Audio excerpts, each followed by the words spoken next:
केंद्र सरकार द्वारा राज्यसभा में पास कराए गए नए कृषि विधेयकों को पूर्व मुख्यमंत्री देवेंद्र फडणवीस ने किसानों के लिए फायदेमंद बताया है। यह बिल नीति आयोग द्वारा गठित उस समिति के सुझावों पर है जिसके अध्यक्ष खुद देवेंद्र फडणवीस रहे हैं। उन्होंने कहा कि इन विधेयकों से एक देश एक मार्केट की मान्यता मिली है। किसान अब अपने उत्पादन को अपने दाम पर अपनी मर्जी से भेज सकेंगे। ये पूरे तरीके से किसानों के हित के बिल है। विशेष रूप से लीजिंग के संदर्भ का जो बिल यहाँ पर आया और जिसमें एक प्रकार से कॉन्ट्रैक्ट फार्मिंग हम कर सकते हैं, ये जो बिल है इसके कारण छोटे किसान को फायदा होगा। बड़े पैमाने पर क्रॉप वैल्यू चेन तैयार हो पाएगी।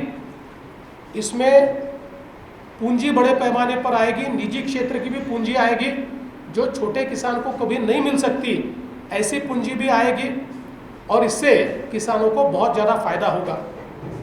इसके साथ साथ अभी जो बाजार समितियां हैं उसमें जिस प्रकार से किसानों को टैक्स देना पड़ता है, सेस देना पड़ता है, आज परिस्थिति ऐसी है किसान उपज के लिए अपनी मेहनत करता है लेकिन किसान की उपज कहाँ बेची जाए इस पर किसान का कंट्रोल नहीं, कितने पैसे में बेची जाए इस पर किसान का कंट्रोल नहीं, और अपनी ही उपज बेचने के लिए किसानों को टैक्स देना पड़ता है।